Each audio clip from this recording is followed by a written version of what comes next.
All right, you guys hear me now? I think we should be good.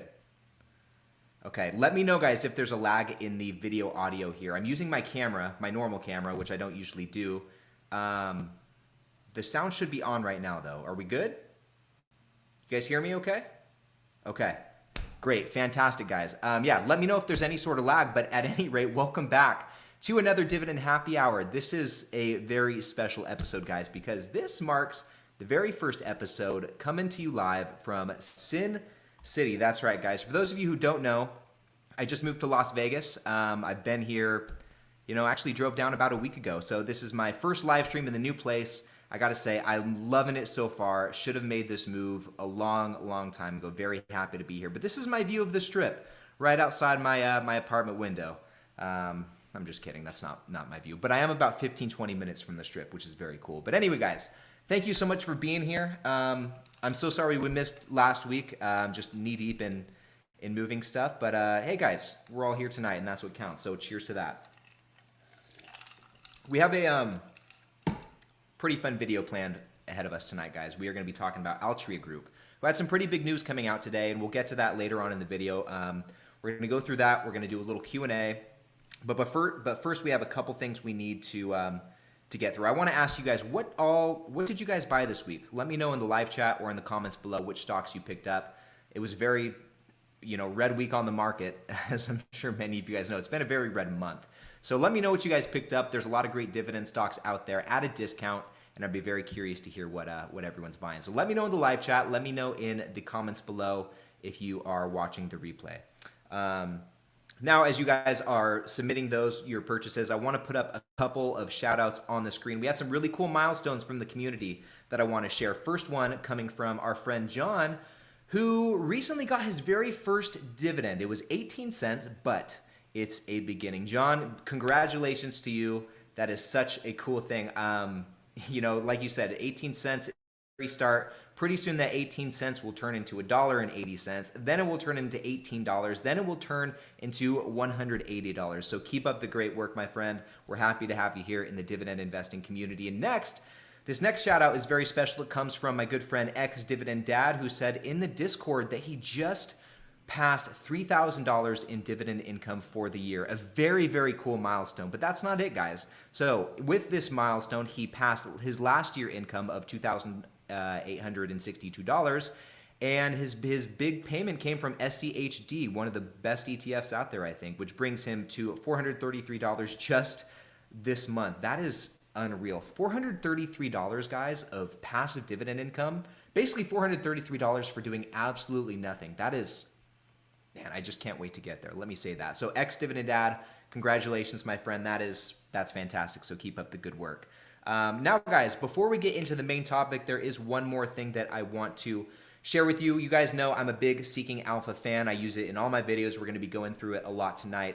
And right now they are having a very special promo going on where you can get the premium version of the platform for only $99. Now, usually Seeking Alpha Premium is $239 for the year, but like I said, they slashed that price down to just $99 for the year, which is basically like a 58% discount. And if you do the math, it comes out to only $8.25 per month. And the best part is, guys, they give you a 7-day free trial.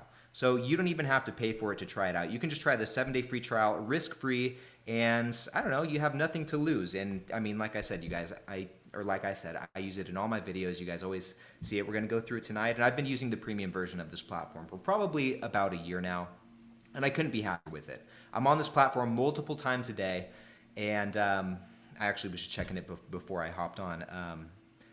And I will say that probably besides the dividend stocks in my portfolio, Seeking Alpha Premium is one of the better investments I made. Like I said, I can't say enough good things about it. I'm very happy with it, and I know you guys will like it too. So at the very least, you should check out that 7-day free trial. There is a link to it in the description below. Definitely check it out. And with that, guys, let's now get into the main event, which is the big move for Altria Group. Now, going back over here to this slideshow, the big news is that Altria ended their non-compete agreement with JUUL Labs, which for those of you who don't know, JUUL is one of the companies that Altria has invested in. They have a 35% stake in this company, and let me see, I think I need to go to the next slide here. Back in 2018, they invested $12.8 billion in JUUL, which is a vape company. I'm sure many of you guys have heard of it. Like I said, they took a 35% stake in it. And this was intended to be their vehicle to maneuver away from traditional, combustible tobacco products like cigarettes, whose popularity has been really in a steady decline here in the US for quite some time. And as you guys can see from this chart right here, back in the year 2000, the percentage of adults who smoked was about 34%, and that has just definitely gone downhill at a pretty steady rate. And now it looks like in 2020 or 2021, it's about, what is that, guys? What would you say? About 23, 24%. So it's seen quite a bit of a drop in the last couple decades. Hence their investment into JUUL. Like I said, they're trying to get away from the combustibles, from the cigarettes, because they see where the trend is going, and they got to stay in business. So they have to maneuver around that. But truth be told, guys, since they invested in JUUL, it's been nothing but problems. So most notably, over the last 2 years, JUUL has been facing litigation over how they've been marketing their products, and they've been in hot water with the FDA, with the government, because they've been marketing these products directly to minors, which is not great, people under 18, basically kids. They've been marketing these tobacco products to kids, or allegedly, right? And also, I don't think they've been, according to this, they have not been the most truthful about how much nicotine is in their products. And to just see an example of one of these advertisements, it was on the screen just a moment ago, but this is kind of what it's looking like. As you can see, this is not your typical cigarette advertisement. This is, definitely jumps out at you, very colorful, very youthful. So I'm sure you guys can see how this would attract those who are of a younger age. And this did not fly so well with the government. And for a brief period of time, guys, the FDA, this was actually more recently, the FDA withdrew authorization for JUUL's product. So they wanted it removed from the shelves, and this withdrawal didn't last too long. They issued a temporary stay shortly after this. But it hasn't been good for JUUL, and it has not been good for Altria Group. And like I said, they invested $12.8 billion into JUUL back in 2018, and it's been a terrible investment. They've lost a lot of money in that. We'll get to that in just a second. But with this whole litigation piece, with everything going on with JUUL, they've come to some sort of settlement where they have to pay $439 million to over 30 states over all of this whole marketing debacle, which is not great. But long story short, guys, this brought Altria's investment into JUUL down to like 5% of what they initially invested. So $12.8 billion down to probably somewhere just south of $500 million is what their investment is worth today. So really not great. Basically a 95% loss on their investment, which brings us to where we're at today, guys. Altria now wants to, because they want to have they ended the non-compete clause or the non-compete agreement with JUUL. They want to explore other options and expand deeper into the vape space. They realize the importance of it. They realize the situation they're in, but it's just not working with JUUL. So they need to, explore other options. And a company statement on the subject reads, "We believe the decision to terminate our non-compete maximizes our flexibility to compete in the e-vapor space while maintaining our economic interest in JUUL." So they're still going to be invested in JUUL. They're still going to have that 35% stake. But what's going to happen from here is they're going to, have the option to, like I said, explore other options. They can either come up with their own vape products under some of the brands that are already under the Altria Group umbrella, like Marlboro. They could come out with a vaping product through Marlboro, or they could acquire other pre-existing brands and bring them into the Altria Group family, which, did not work out so well with JUUL, but hey, you live and learn. So hopefully the next go round would be better. But at any rate, guys, this would be a great way, I think, for them to expand beyond the combustibles, which is definitely necessary. I mean, you guys saw what the trends were with smoking cigarettes here in the United States. So it's definitely a necessary move. They need to make it happen one way or another. So this is a good way to do that, but it's also going to help diversify their product line in this space, which is never a bad thing, right? So that's what's going on with that. But it begs the question, what should we do as investors? We take in this news, Altria Group, what do we do? Is it a buy? Is it a sell? I mean, the litigation kind of sucked for a while, and it definitely had its effect on the stock and on the company. But what do we do from here? Now, personally, guys, I'm invested in Altria Group, as some of you probably know. I'm probably going to continue to nibble away at this position. I don't think I bought any in September, but probably in October, I'll start contributing to it a little bit more. I think it's at a really great price right now. If we go back over to the screen, you guys can see right here, it's sitting at about $40 per share, just above $40 per share. And in the last, let's go to the month performance. In the last month, just in the last 30 days, they're down nearly 11.5%. So this company has seen quite a big drop just in the last month, and it's currently hovering around its 52-week low, so it's definitely taken a big L, and the valuation's not too bad either. We'll dive a little bit deeper, but the PE ratio is sitting at 8.52, and if we go over to the valuation page, this is over 50% lower than the sector median PE ratio, and Altria Group is in the consumer staples sector. So definitely a lot lower than the rest of the companies in this sector, and this is also considerably lower than this company's 5-year average PE ratio by nearly 30%. And just for reference, guys, actually, let me go over here.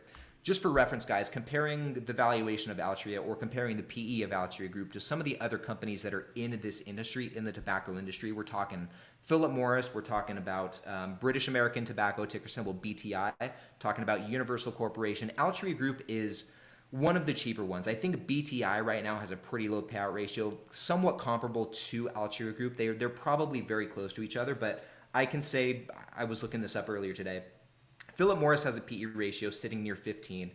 UVV, Universal Corporation, is sitting around 13. So compared to the rest of the stocks in this industry, Altria Group tends to, it's definitely looking like it's a better valuation. So I think right now is a really good time to buy this company if you are going to do so. And actually, real quick, before we move any further, my friend JUUL here, let me put this on the screen. He gave a very nice super chat, about $20, said buy, buy, buy. So JUUL is a big Altria Group fan.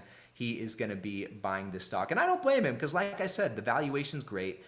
This is a dividend king, which we'll see in just a moment. But before we get there, one of the reasons I think this stock is a good buy right now, valuation aside, is let's go take a look at some of the financials. Going back over here, guys, to Seeking Alpha, we are going to, and real quick, guys, all these sector relative grades and everything you see right here, this A-, these are only visible if you have the premium version. So this is definitely one of the perks to using that paid version. Additionally, if you go over to the financials here, you get 10 years of historical financial data compared to 5, which is what you get with the free. 5 years isn't bad, but hey, there's the rule of thumb with data is the more the merrier, right? So 10 years definitely beats that. But anyway, guys, Altria Group is still looking pretty strong despite the downward trend in people smoking cigarettes here in the United States. Altria Group has still managed to grow their revenues every single year, not by a whole lot, right? This is a very gradual, slow growth. It's not steep by any means, but let's see, just taking a look at these charts here, it looks like every single year going back at least the last 10 years, Altria Group has still managed to grow the top line. And taking a look at the gross profit, I mean, kind of the same story here. And this profit margin is really good. Like over 50% right here, over 50% for sure, over 50%. Like they consistently have a 50% plus gross profit margin, which is not nothing, right? And if we go down here, just taking a look at the shares outstanding, this company is buying back shares. And I think right now is a pretty good time to continue doing that because they are looking very cheap like we saw. But they consistently buy back shares, which is fantastic. It gives us shareholders more ownership of the company. Our shares make up a bigger percentage of the entire company's shares outstanding, and that's, well, common sense, Ryan. Come on, say something good.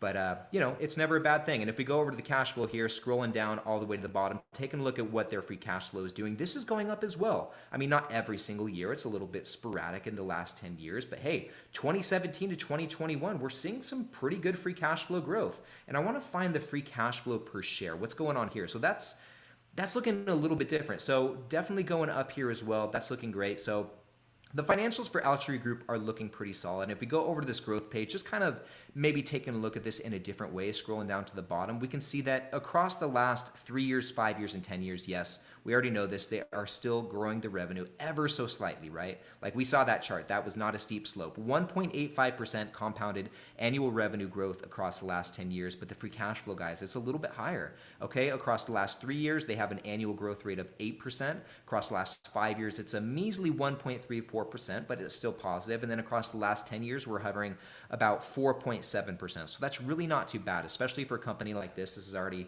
very well established. They've been around for a long time. And I mean, if not, kind of on the same note, their dividend growth history, guys, 52 consecutive years. So decent valuation, really nice valuation.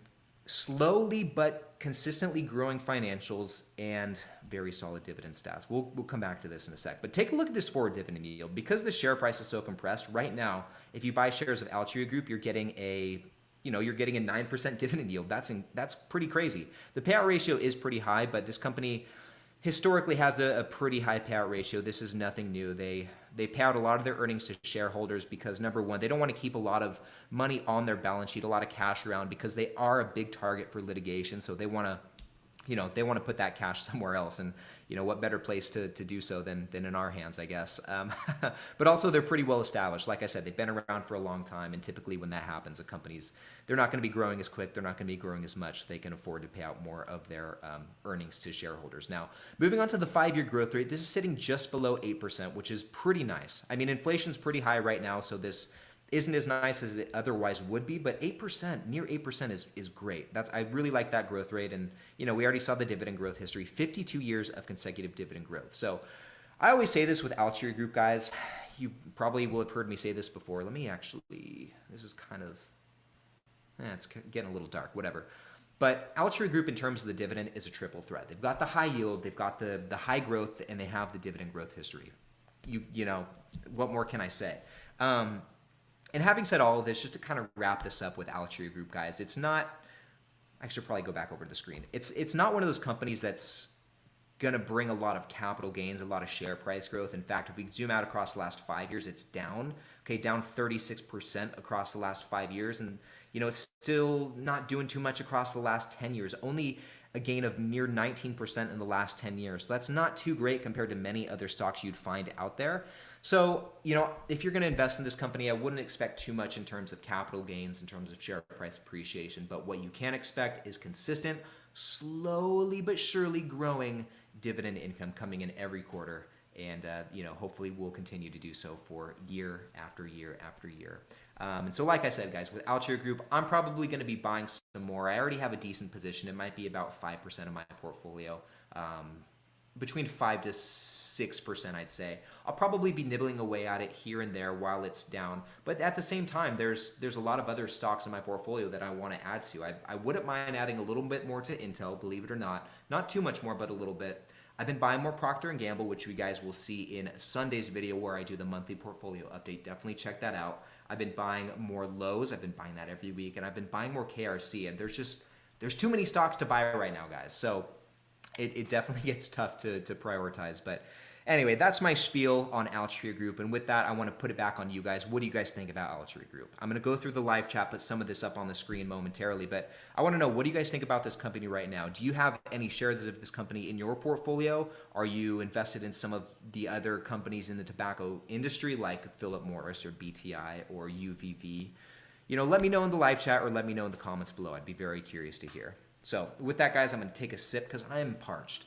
I'm parched and I'm wearing, I don't know if you can see it, but I'm wearing my I Love Tequila shirt. Let me see if I can turn my light up just a little bit more, guys.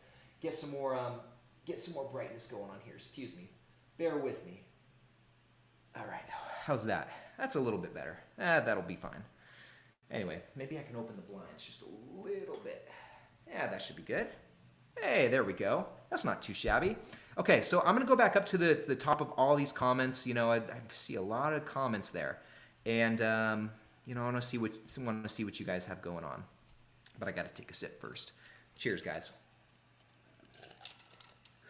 I felt a little rusty going into that. It's been, having a week off of these live streams is not good for me. I actually want to do more of these live streams. These are, you guys know I love doing these.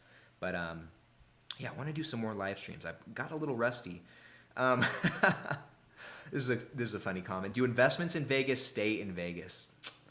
Yes, sir, they do. And actually, with that said, how about that right in? Jarian finally made it live. Hey, glad to have you here, my friend. I hope I pronounced your name right. I apologize if I didn't. Shamir, you goofball. Vegas became more sinful now with Ryan being there. Man, yeah, right.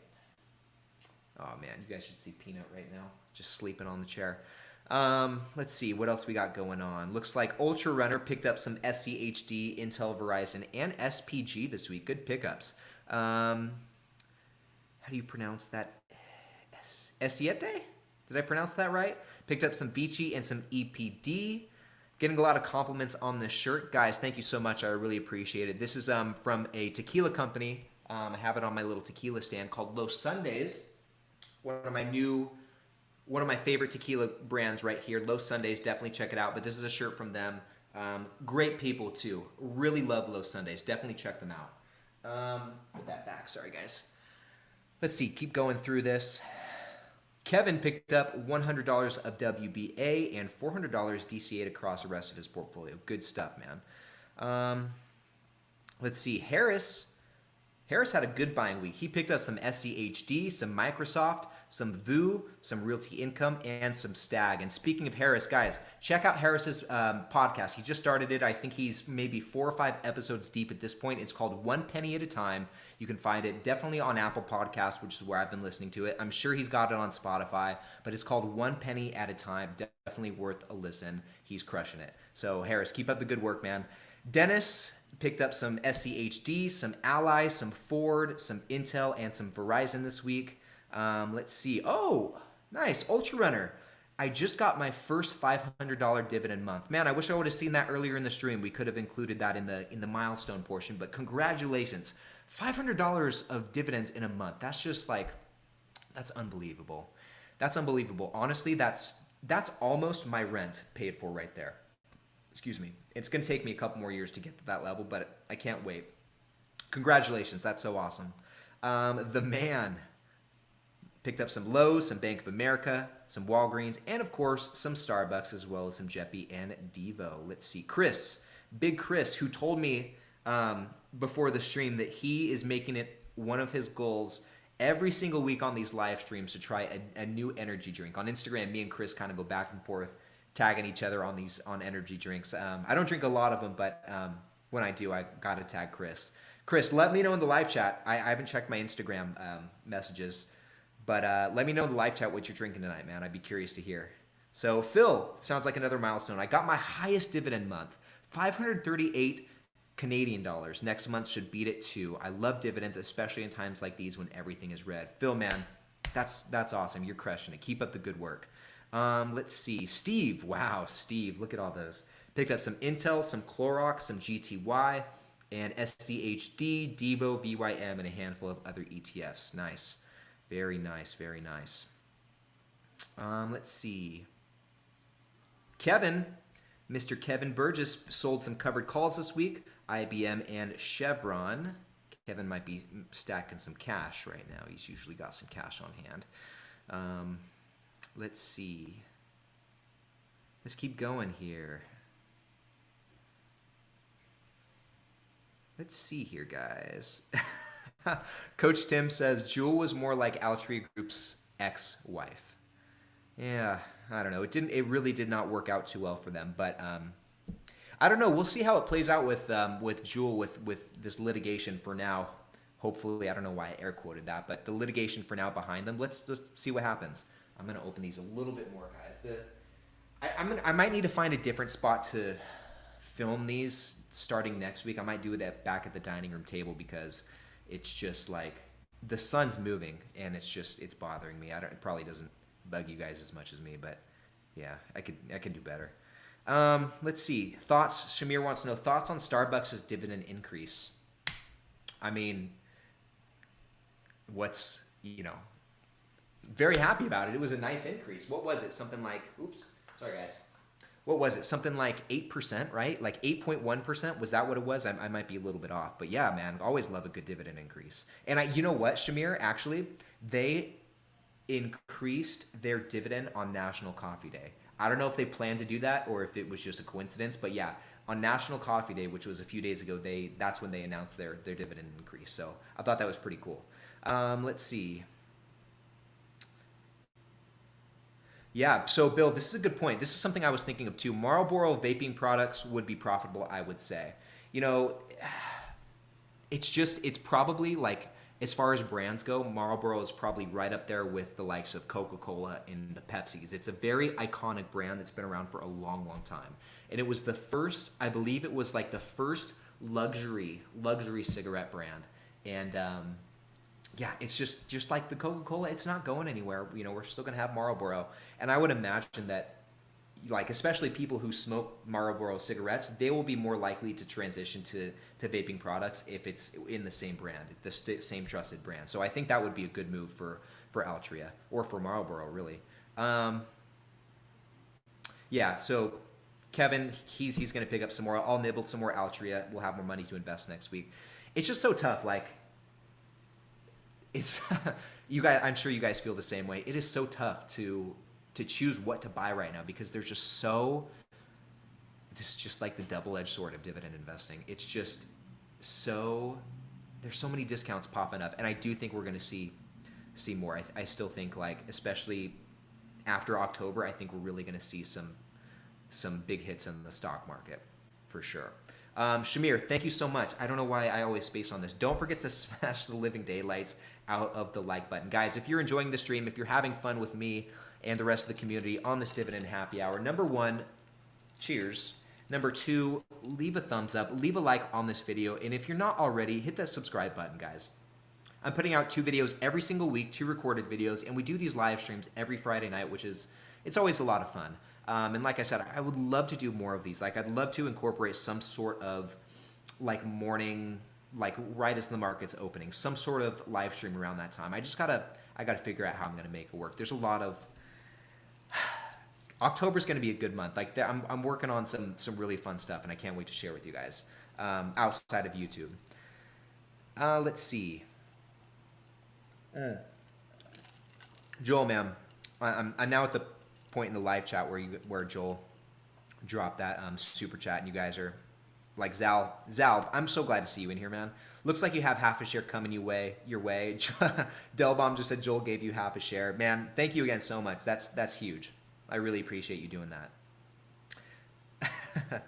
that. Let's see. Oh yeah, Shamir says like less than half a share after YouTube takes their cut. Yeah, I think YouTube takes like 30% of that. It's all good though. Okay, let's keep going. Let's find another comment.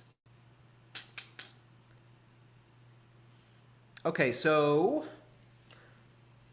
MS Locum, I don't know what that name is, 669 says, I can't get excited about Altria Group, guys. I would rather buy Main Street Capital Corporation for a similar dividend. Maybe MJ regulation changes could give the company a shot in the arm, but I can't see it right now.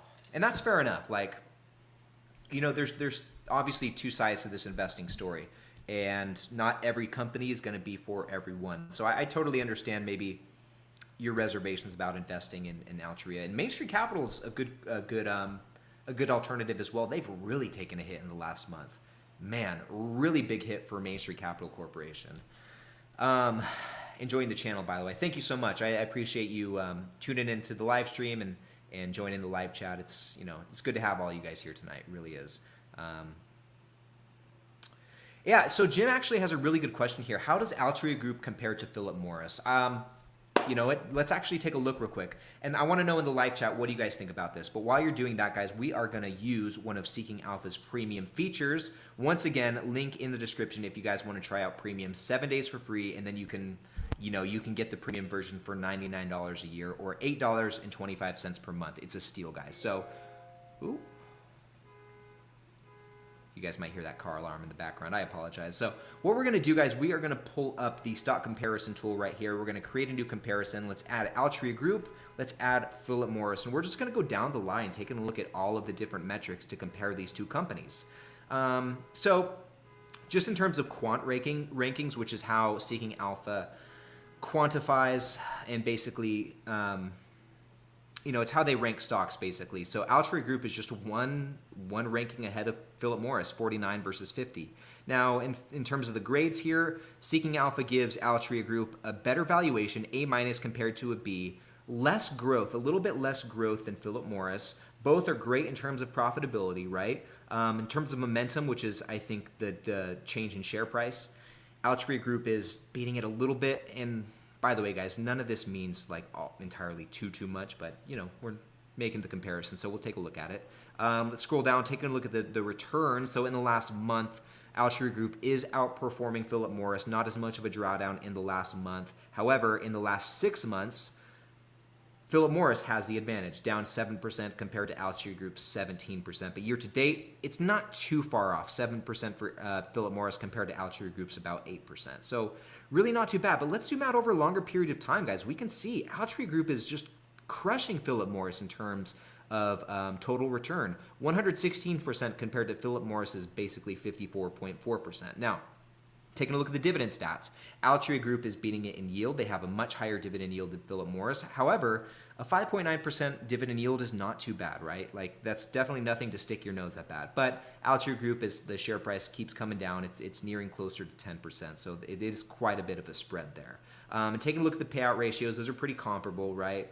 Both decently high, 76.76%, 83.75%. And the dividend growth rates between the two, at least in the last 3 years, are very comparable, but across the last 5 years, Altria Group also has the advantage. And they do have the advantage in terms of dividend growth. So I would say just in terms of overall dividend, Altria Group is, probably takes the cake. And now in terms of valuation, the same is true as well. Like I mentioned earlier, Philip Morris has a 15 PE ratio, Altria Group just below, well, basically 8.5, right? So in terms of valuation, Altria Group is trading a bit lower. Now, taking a look at some of the financial stats, we're just going to look at kind of the longer periods of time. Philip Morris does seem to be growing the top line a little bit quicker than Altria Group, or at a quicker rate. And if we take a look at the free cash flow, the same is true. At the very, very bottom line, the free cash flow, Philip Morris does have the advantage over Altria Group. It's basically they're doing double the free cash flow growth that Altria Group is. But they're both very, very profitable. Gosh, guys. Wow, Ryan, come on. Very profitable companies, about 67%, 66% for the gross profit margin. And, in terms of return on capital, return on equity, well, Philip Morris doesn't have theirs measured, but taking a look at the return on capital, neither are bad. 26.6%, 39.56%. But Philip Morris does have the advantage there. One other way that Philip Morris does beat Altria Group is Philip Morris does have international exposure, whereas Altria Group they're doing sales just here in the United States, which, there's multiple billions of people here in the United States, so that's, still a sizable, pool of customers to pull from. But I don't know. This is where I'd be curious to hear you guys' thoughts, because I don't know. I see benefits to both, but in terms of dividend, I'm going with Altria Group in terms of total return. Seems like basically what you're going to get as a shareholder, Altria Group, it's going to be the better stock, seemingly. So let's see. Where are we at? I got to catch up on these comments. Okay. Let's see. Yeah, okay. So this makes sense. This is where M. Slocum or MS Locum 669 said he's not convinced with Altria Group, and this is why. Don't get me wrong, I want to justify buying that fat dividend. I just can't do it based on the growth, and that's totally understandable, right? There's going to be tons of more companies out there that are going to offer more capital gains, more share price growth than Altria Group. It scratches a different itch than some other companies, maybe like a Lowe's or maybe like Apple or Microsoft, right? So, let's see. Chris Haynes in the building. Hey, Chris. Shirt is a banger. Thank you, man. Thank you. Like I said, this is from one of my favorite tequila companies. So I'm happy to represent them. And I don't know if you guys can see this, but it says "I love tequila" right here. And on that note, time for a sip. And also, real quick, guys, right now there's 94 of us in this live stream. The number's creeping up, so all of you guys who just joined or just recently joined, welcome to the live stream. We're so stoked to have you here. Drop any questions you have there in the live chat. Be happy to answer them. We're just going through these comments. We've got about 25 minutes left on this stream. I'm going to try and stop it soon after 6 o'clock. So let's keep going. Harris wants to know, has Peanut been hitting the slots? Oh, like a madman, which is why he's so tuckered out over there. Oh, yeah. It's tough. It's not easy stuff winning all that money on the slot machines, man. Hitting the jackpot's exhausting. Okay, this is a really great. Oh my gosh, Ryan. This is a really great question from Pat, who wants to know, what do you think of not doing automatic reinvesting and picking your own stocks to reinvest in? Man, I'm kind of split on this, but personally, I turned off the automatic reinvestments in my portfolio a few months ago now, or a couple months ago. And the reason being, at this point, I'm bringing in, on average, $150 every single month in dividends. And I figured this is a sizable amount of money that I could really do some damage manually reallocating those funds elsewhere. Like, for example, in my portfolio, Realty Income has been a very expensive stock. I'm up quite a bit on it. And I'd rather put those dividends, put more money into stocks that I can average down on, lower my average cost per share, increase my margin of safety. And so with the amount of money that I personally have bringing in now, I feel like it's more effective to do that. But when first starting out, I think it's helpful to have the drip on, have those automatic reinvestments on, so you can kind of, number one, get your bearings as a dividend investor, as an investor. But number two, like, start building up some positions. Start building up your positions as much as you can. So I don't know. And I also think it depends on the preference. I don't think you can go wrong either way. Oh, this is a really good question from Chris. Be interested in the perspective of those grabbing Bank of America right now. Actually, I was thinking about this earlier today, and I want to take a look at Bank of America real quick and see what's going on with that stock, because it is one that is on my watch list. And I'm a Bank of America customer. I would not mind adding this to my portfolio at some point. So let's take a look at the share price performance first. So just year to date, they're down a whopping 34.6%.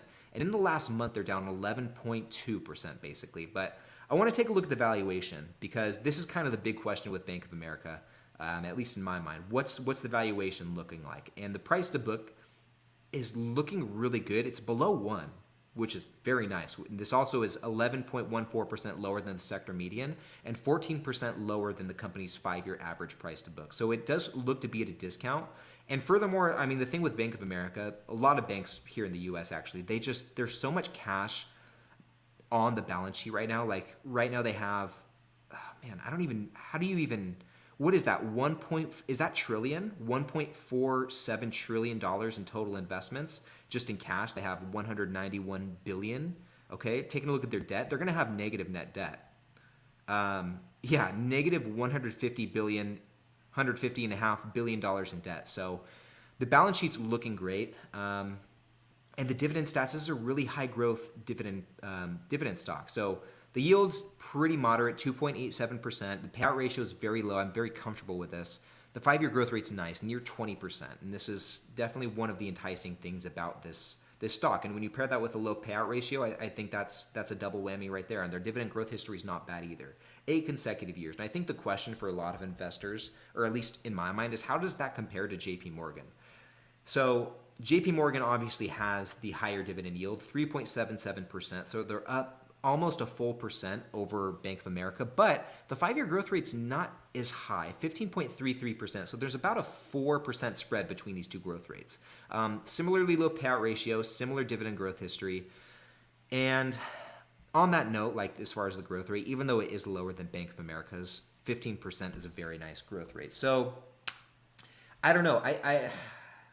And the balance sheet for JP Morgan is going to look pretty similar as well. They have negative net debt. I like both companies. I like Bank of America. I would not. Right now might be a good time to buy, but how do I say this? I really think, guys, in the next month, we're still going to see stocks go down in share price. And so as far as me personally, this is how I'm thinking about it. As far as starting new positions, I'm a little bit hesitant to. I see some stocks that are on my radar getting closer to where I want them to be. The top two I'm prioritizing are Apple and Target. I think Apple's getting very close to $130 in that range. If it's not already there, I haven't checked it today. But I think this time next month, I think we're going to see prices still cheaper. So, but if you're a Bank of America shareholder right now, I think now's a pretty good time to open or to average down on that. So let's keep going. Let's see. Tyler Olson. Wait a minute. This can't be. I went to high school with a Tyler Olson. We actually have the same birthday. It's probably not the same TO, but Tyler wants to know, do you see a higher value in REITs with coming rate hikes and basis point bumps every month? I mean, seemingly not so far. It seems like REITs are really plummeting in share price. I know Realty Income's dropped a large amount. KRC, the newest REIT in my portfolio, has dropped a big amount. WP Carey has dropped a big amount.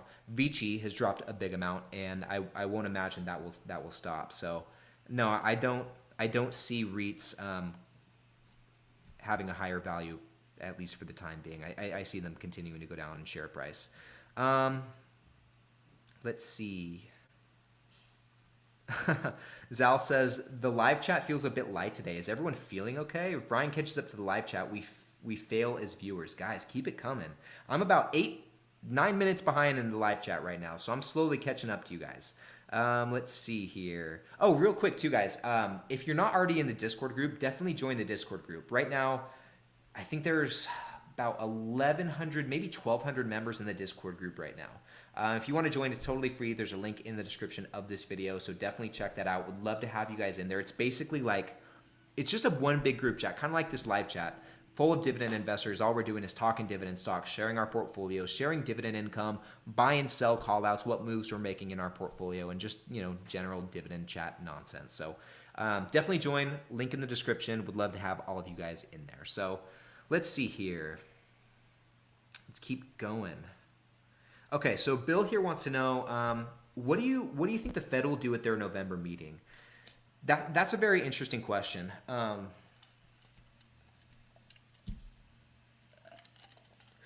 this kind of ties into my thought about the market continuing to go down in October. And I could be wrong, could very well be wrong, but I kind of think that after midterms are over, midterm elections coming up in October, I would not be surprised if we see some more aggressive rate hikes. I would not be surprised. And having said that, I would not be surprised if the Fed keeps raising interest rates, possibly at a more aggressive rate. And I don't know, like I'm just now kind of learning about a lot of the macro stuff and kind of dipping my toe into this and trying to keep my ear to the ground, but I don't know. I wouldn't be surprised if that happens. So we'll see though. But I'll tell you what, Bill, either way, like, not super duper concerned about it. I don't want to stress too much about what the Fed's saying or what's going on in DC or what's happening. I mean, all I really know, I want to keep it simple. And all I know is right now is a pretty good time to buy dividend stocks. It's a really good time to be a dividend investor. So yeah. Good question though. Let's see. Guys, I'm catching up. I'm only 6 minutes behind now. Let's see here. Put another one up. Oh, this is a really great question. Are you considering selling off any good stocks to reinvest in great stocks? Kevin, I've kind of thought about it. I actually want to go back over to Seeking Alpha. Let's take a look at my portfolio, show you guys some of my holdings here. Because I have kind of thought about it. Maybe now would be a decent time to consolidate a little bit. I want to organize this by my biggest losers. So I don't know. Let's take a look at some of these. Like, there's some that I don't really consider to be long-term holds. Like ORCC, I don't think I'll own this stock forever. XYLD, I don't think I'll own this forever. JEPI, I don't think so. So that's 3 right there. But at the same time, like, I don't really have much of a reason to sell them. They're going down in share price, definitely. I mean, pretty much every stock in my portfolio is, as you can see. But I don't know. I don't know. I guess to answer that, I don't have any serious plans to sell off any good stocks to reinvest. Yeah, I don't know. I don't feel too much of an urge to, unless I wanted to get rid of some of those to maybe start a new position. Like if Apple came in the price range that I'm looking for, maybe I do that. But at the same time, that would result in a pretty decent like dip in dividend income, which that's only today. I guess I should think about it from a long-term perspective, but I don't know. I still don't like the idea of taking steps back in terms of income, but I don't know. I don't know. That probably was not the answer you were looking for, and I apologize. It was kind of a non-answer.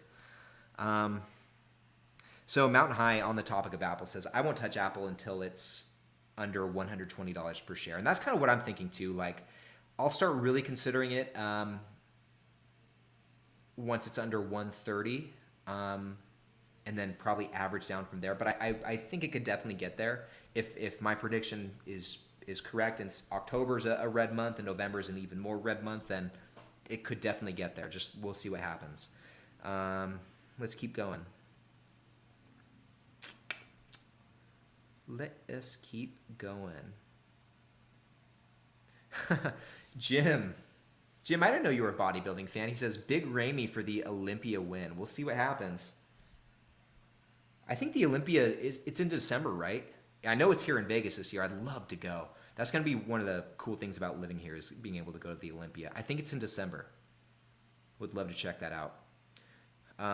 Let's see.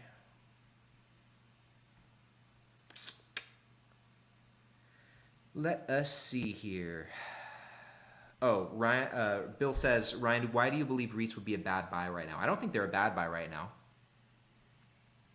I think that there's some that are a good buy right now. I think with the earlier question, I was basically trying to say I don't, and I might have misread the question. I apologize if I did, but the question asked, will they be a higher value? Which I interpreted that as, will they go up in share price? And I don't think they'll go up in share price. I think they'll keep going down in share price.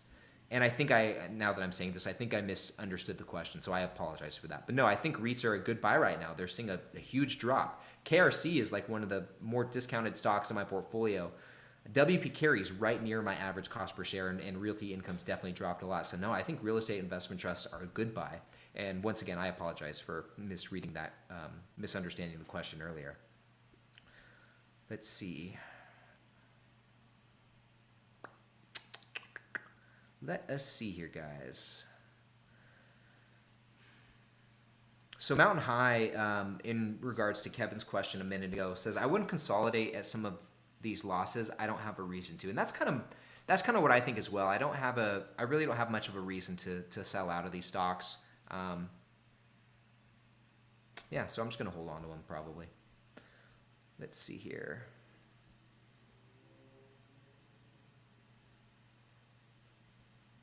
Go Braves.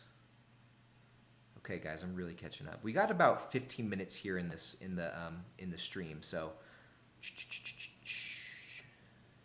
okay, so going back to Altria Group.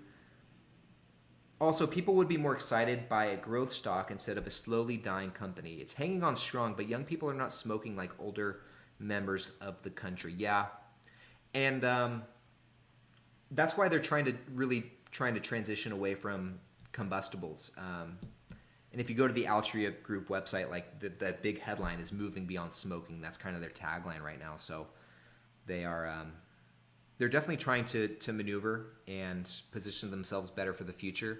And they're still a pretty well diversified company. It's not just cigarettes. They've got chewing tobacco as well, which I don't know the stats on that and how that's trending, but they also have an investment, I think a 10% stake in Anheuser-Busch. I might have that number wrong, but they have some sort of investment in Anheuser-Busch, so they have exposure to that, which is great. And they also have some exposure to cannabis with their investment into Kronos Group, which I read a stat the other day that said more people are now smoking pot in the United States than they're smoking cigarettes. So that's definitely a growing industry.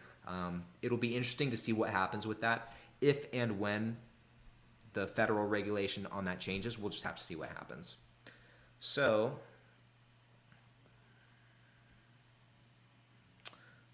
let's see.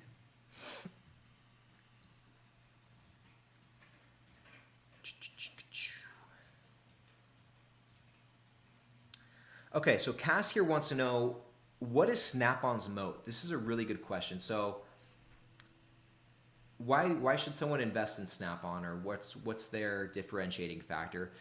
Snap-on is just known for being extremely high quality tools. It's the brand. The brand has a really good reputation, and people love their tools. They're priced at more of a premium for sure, but their tools are just regarded as some of the best in the business over other tool manufacturers like Milwaukee or Stanley Black & Decker or what's some other tool brands. But yeah, they're definitely pricey, but they are heavily sought after. Like it's, if you're someone who works with tools like that, the gold standard is Snap-on. So I don't know if that answers your question sufficiently, but that's their moat if they do have one, I would say. Oh, there we go. Jim said Olympia is December 15th to the 18th at Planet Hollywood. Very nice. Jim, let's go, man. You and me, let's go do it. Okay, so Chris, this is another really good question. Chris, let's go to the Olympia this year, man. You should come too. Topic for the future. How did you, or do you feel people in general shift mindset of traditional buy-sell investing to dividend investing? So I think it 100% comes down to the temperament of the investor. There's some people, it depends who you are. I'm a man of leisure. Okay, I like to kick my feet up, sip margaritas, read. Obviously, not obviously, you can't tell by looking at me, but working out. I like doing other things that are really not related to investing. I don't like spending a whole lot of time in my portfolio. I like reading about stocks and companies, but I don't like making a ton of moves and trading in and out and whatever. I just don't like all that action. That's me personally, and I think that's a lot of other dividend investors. And I didn't really understand that. I didn't really learn that about myself until I tried kind of the whole, I don't want to call it trading, but the buying for the capital gains and buying for the share price appreciation, which before I was a dividend investor, that's how I invested. I put out a video on this recently, but I was buying stocks like Beyond Meat or Dropbox, or I had one of the ARK ETF. So I was buying stuff like that really had nothing to do with dividends. And I really didn't like it. The constant thought of, should I sell? I've made this much, should I sell out? And also stressing about the loss in share price. It was not my thing, which made me look or kind of convert to being a dividend investor. But on the other hand, like there's some other people who like that action. They like that risk. And so a more active, more aggressive investing style would suit that individual better. It just comes down to preference. But for me personally, like, especially like for those who this is like not your full-time job, I think it makes more sense to, and it's not my full-time job, but if it's not, I just don't see why you wouldn't be a buy and hold investor. It just makes sense to me too. Like, buy good companies that you can count on to be there for the long term, and you're good to go. It almost seems like too good to be true, or it's too simple. So I don't know.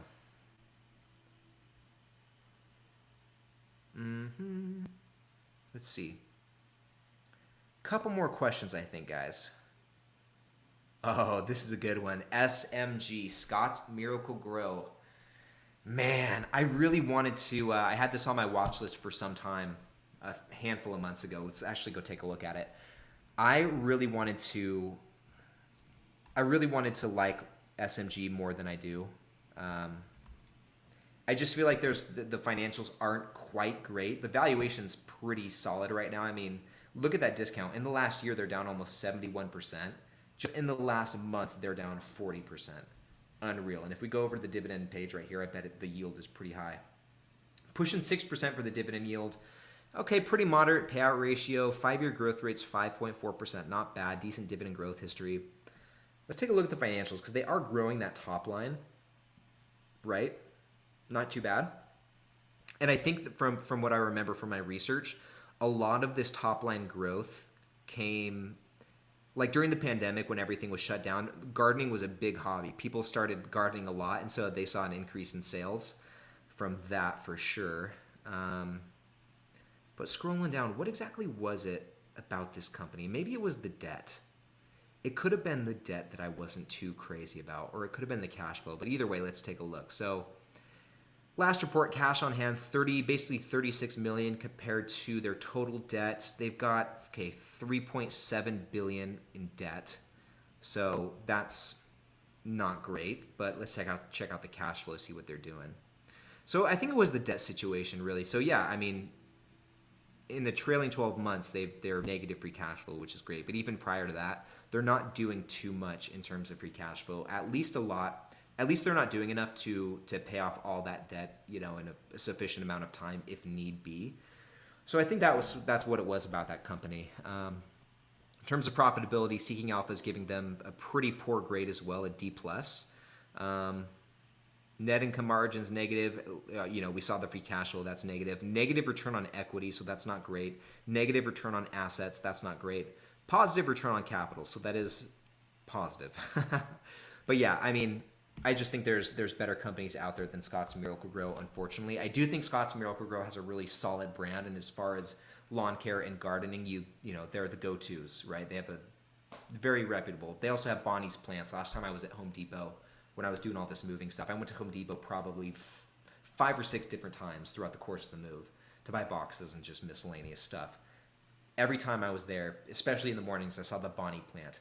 And as soon as you walk in, you see Scott's Miracle-Gro. You've got the fertilizer, or Roundup, obviously, which is not everyone's favorite product. A lot of people don't like Roundup. I understand why, but in terms of like lawn care and gardening, basically the brand is the best.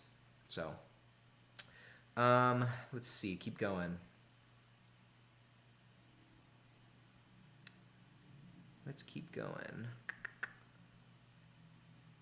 Okay, so going back to Snap-on, Josh says, I would say Snap-on is Apple of professional tools, best in the sector for sure. Yeah, for sure. But Billy here, owns Snap-on, but I also have a big stake in Stanley Black & Decker. It's a mass market product. Yeah, and SWK, guys, just in terms of valuation, let's do another stock comparison real quick, because these two are direct competitors. So, and actually, while I'm pulling this up, while we're doing the stock comparison, one thing I forgot to mention about Snap-on, not so much a moat, but it is notable. They do have a handful of other brands besides just the Snap-on tools. Stanley Black & Decker does as well. So they have acquired other companies, other tools, other businesses that are, different than the Snap-on brand or the Stanley Black & Decker brand. But anyway, guys, let's scroll down.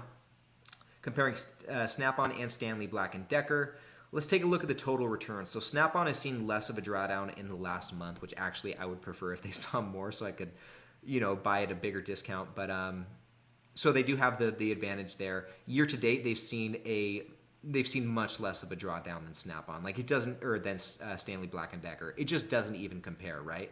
I mean, look at that difference. That's pretty incredible. And furthermore, they've seen a much better return across a longer period of time, across the last 10 years. Now, even without this this pretty terrible year-to-date return for Stanley Black & Decker, Snap-on would still be outperforming Stanley Black & Decker quite considerably. Now, in terms of the dividend yield, guys, Stanley Black & Decker does have the advantage of just above a 4% yield, probably mostly because of the compression in the share price. Snap-on has just under a 3% dividend yield, so that's not bad.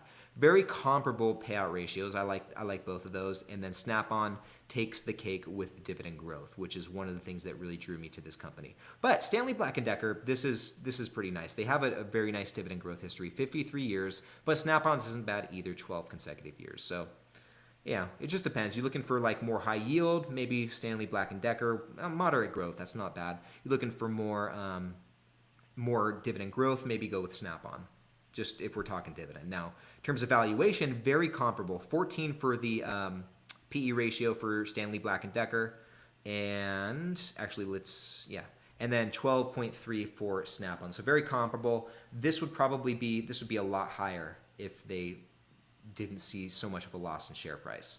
The price to book for Stanley Black & Decker is actually looking really great, 1.35. So that's a really nice valuation. I'd be curious to see what that is in relation to its 5-year average. Obviously, it's going to be a lot lower. Now, in terms of growth, let's ditch the year over year. Let's ditch the forward. Let's just look at the 5-year. Okay. Stanley Black & Decker 7.23. Snap-on seeing a little bit less revenue growth across the last 5 years, 4.29. Now let's look at the free cash flow. So not measured for Stanley Black & Decker, but for Snap-on it's negative. I don't like to see that. Snap-on. But anyway, what else can we look at? That's more or less it. What was the actual question here that we were answering? So I don't even remember what it was. I think I just went off on a tangent, which is something you guys know I like to do. So anyway, But yeah, I really like Snap-on. I've been very happy with it as an investment. I think it is in my top 5 in one of my core positions. If not, I would totally get it there. Okay, ideally, here's what my top 5 positions would look like. Starbucks, which is right now my number 1. This is not in any particular order, by the way. Starbucks, Snap-on, Procter & Gamble, Lowe's, and man, I need one more. What's another one?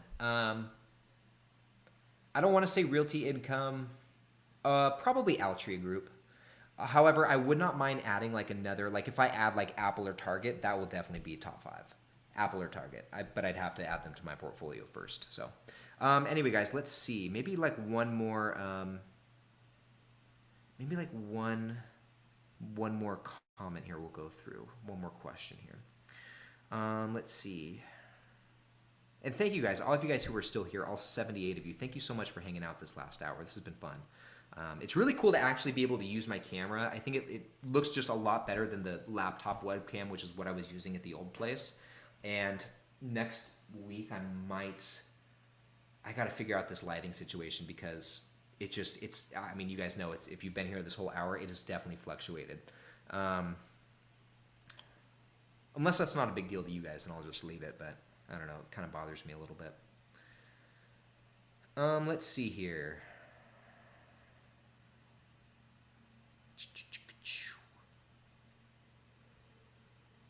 Tim Dog, what about the payout ratio for Snell? And I think I covered that. I think it was in the mid-30s, like right near where Stanley Black & Decker had theirs. I think they were both very comparable from what I remember.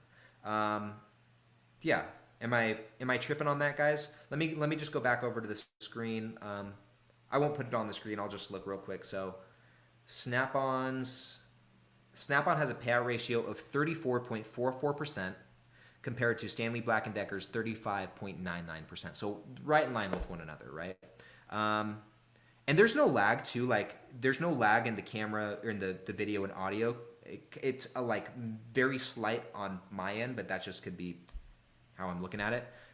Hopefully there's no lag. If there's no lag, that's so sweet. Like that would have made my night. Yeah, guys. Okay. Oh, the Zal says the lighting seems fine, but if the setting sun is in your face, that's no bueno. No, the sunset doesn't really bother me.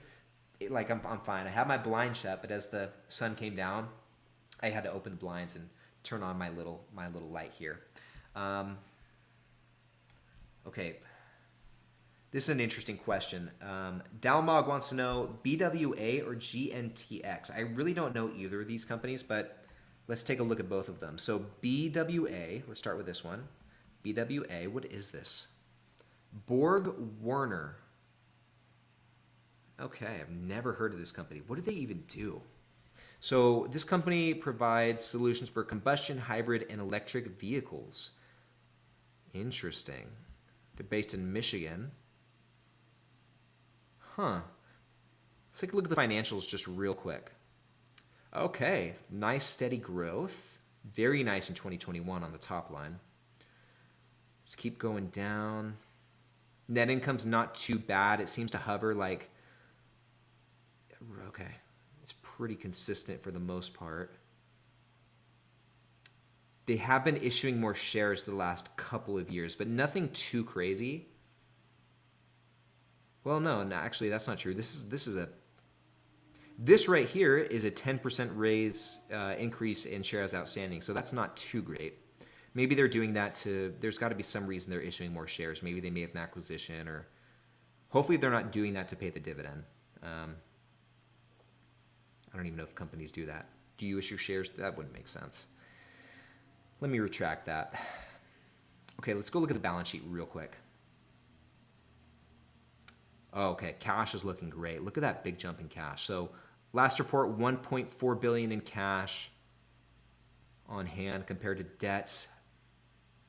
Okay, so they have $3 billion in net debt. That's not too bad, but let's see what the cash flow situation is looking like. $3 billion, so they could probably pay that back in 6-ish years. That's not bad. That's not too terrible. Let's take a look at the, I didn't see the PE ratio or anything like that. So the valuation's not bad. Single digit PE, 7.4. What's the dividend stats looking like? So, okay. Not really, like really not much to write home about across the board with the dividends. Very average to low yield. Payout ratio is low, which is great. Like 4%, not even a 4% 5-year growth rate, and then 0 years of dividend growth. But they have been paying consistently for 7 years, so no growth. What's the other company that we're looking at here? It's, oh boy, Gntx. Let's take a look at that real quick. Okay. Gentex. I have not heard of this company either. But the PE ratio just right off the bat is a lot higher, 16.4 compared to 7 point something or other. Okay, so they both do something in auto parts. I didn't see where that last company sells their products, but Gentex does internationally. So that's good. Let's take a look at the financials just real quick. We're just going to breeze through them. So we're seeing some pretty steady growth. Okay. They are definitely buying back shares. That's great.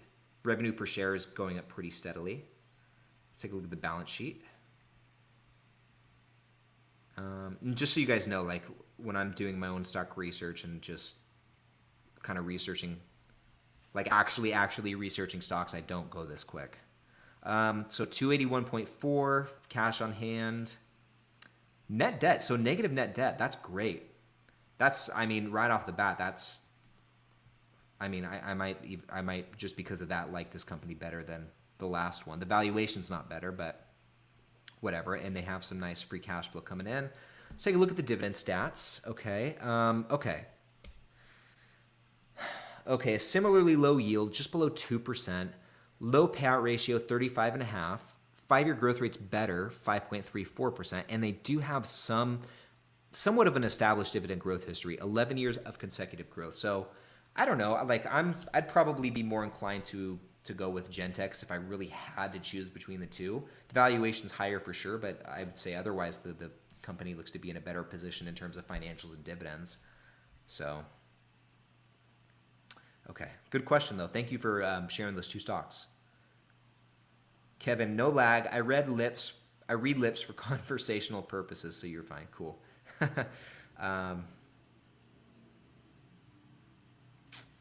Let's see. So Zal says, my top 5 individual holdings are Altria, Bristol Myers Squibb, Alibaba, British American Tobacco, and Lendl Basel. I don't know how you pronounce that. They are among my oldest holdings and won't necessarily stay atop the portfolio as time goes on. Those are some good stocks, man. Let's see. Maybe one more, guys. Let's see. Okay, so this is, I'm not going to go through the whole thing with VFC. But I don't really like this company that much. And I'll explain why. They own one of my favorite brands, Vans. I love Vans. I pretty much exclusively wear Vans. I don't like this company though because I think that, how do I explain this? Well, I was going to say I think fashion is cyclical, but their lineup of brands they're not really cyclical brands. Vans is always pretty much in style. North Face is a good company, good brand.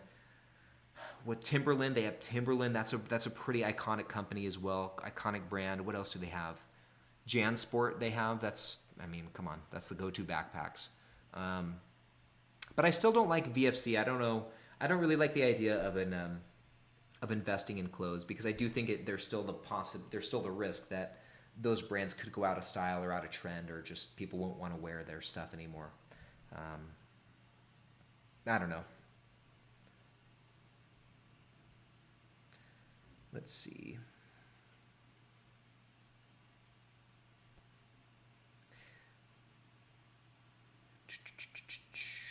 Okay, this is a good question. Ricardo, where do you recommend to learn more about stock analysis and trend analysis? I would like to learn more about better selecting stocks and have a good valuation. Honestly, Ricardo, like I've learned a lot. I've learned a lot just from using Seeking Alpha. Like being able to have access to all of the articles has been huge. And I've learned a lot. Like within those articles, the more, and this is just true with anything, the more you expose your stuff to this stuff, the more you expose yourself to this stuff, the more familiar you're going to be. You're going to read about people talking about valuation, talking about trends, what's happening, as well as like market news and stuff. What's happening, what sectors are hot right now, which ones are not, which stocks are and which ones are not.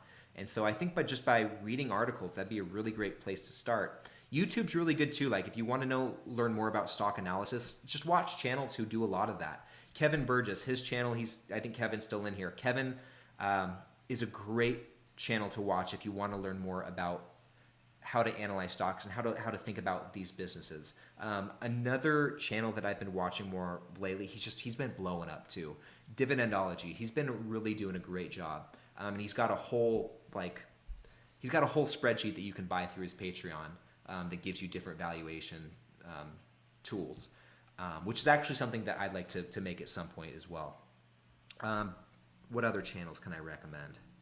Jacob Morris has a really great channel. I don't think he's posted super recently, but he has a really great channel that covers stock analysis and trends. Oh, sorry about that, guys. Where else? I don't know. I would say YouTube and Seeking Alpha are probably my favorite places to go for learning about that stuff, and also reading. Like I don't know if you're a book guy at all, but I'm gonna show you a couple books. Okay, so here's these two right here. They're textbooks. They're so dry, so dull to read, but very helpful. Number one, you've got The Intelligent Investor by Benjamin Graham. There's a link to it in the description of this video. You can get it from Amazon. Number two, Value Investing by Bruce Greenwald and Judd Kahn. This is like another great resource to learn about how to value stocks, how to think about stocks, and how to think about these businesses. I think if you're going to be an investor, I think reading is imperative. And there's so many great books. There's just so many great things out there. Yeah, Billy, like this is probably the best. I don't know if how else to say it. Like regarding VFC, clothing companies are just tough. They're tough. Like the only reason I personally would buy VFC is because I'm a Vans fan, but that's just not enough. Not enough of a reason to buy. And that's just me. Like people could completely turn off from Vans tomorrow. I guess that's true with other things like Apple and McDonald's and Starbucks as well. Having said that. So let's see here, guys. Yeah, Tim here says, and this is actually great. This is a great point. Surround yourself with like-minded people. That reminds me as well. Another great place to go if you want to learn more about stock analysis and valuation and just generally be able to bounce your ideas off of other investors. Just join the Discord, man. Like it's so cool. There's over 1,200 investors in there right now. It's a very active community. It's a very positive community as well. We're all here to support each other. Join the Discord. The link to it is in the description of this video. You just got to click the link. It'll take you right there. Let's see here. Oh, Zal, this is probably the last comment, guys. When you said textbook, I thought you were going to say securities analysis, which is like the precursor to the Intelligent Investor. But yeah, no, I mean, both are pretty dry. I haven't read security analysis, but Ben Graham is not known for his penmanship. But anyway, guys, I think this is a pretty good place to wrap it up. It's about 6:15, so we've been going for about an hour and 15 minutes. But before we sign off for the night, I want to thank you guys so much for tuning in for another Dividend Happy Hour. I hope you guys had fun. Like I said, I love doing these live streams. They are it's so much fun being able to chat with you guys and answer your guys' questions and get your guys' feedback on things as well. So it's just been super fun, and I hope you guys enjoyed this one. And with that, I hope you guys have a fantastic weekend. Stay out of trouble. If any of you guys are in Vegas going on this trip, please stay out of trouble. I can't come bail you out. Can't come be bailing you out of jail. So you guys stay out of trouble. Have a fantastic weekend. And if you have not done so already, hit the like button, hit the thumbs up button on this video, and also hit that subscribe button as well. We are almost to 11,000 subscribers, which is just blows my mind. But anyway, thank you guys all so much. I really appreciate it. And I will see you guys on Sunday. Tune in for the portfolio update. my portfolio got wrecked, and I'm going to tell you guys all about it. So guys, tune in. I will see you on Sunday. Have a great weekend.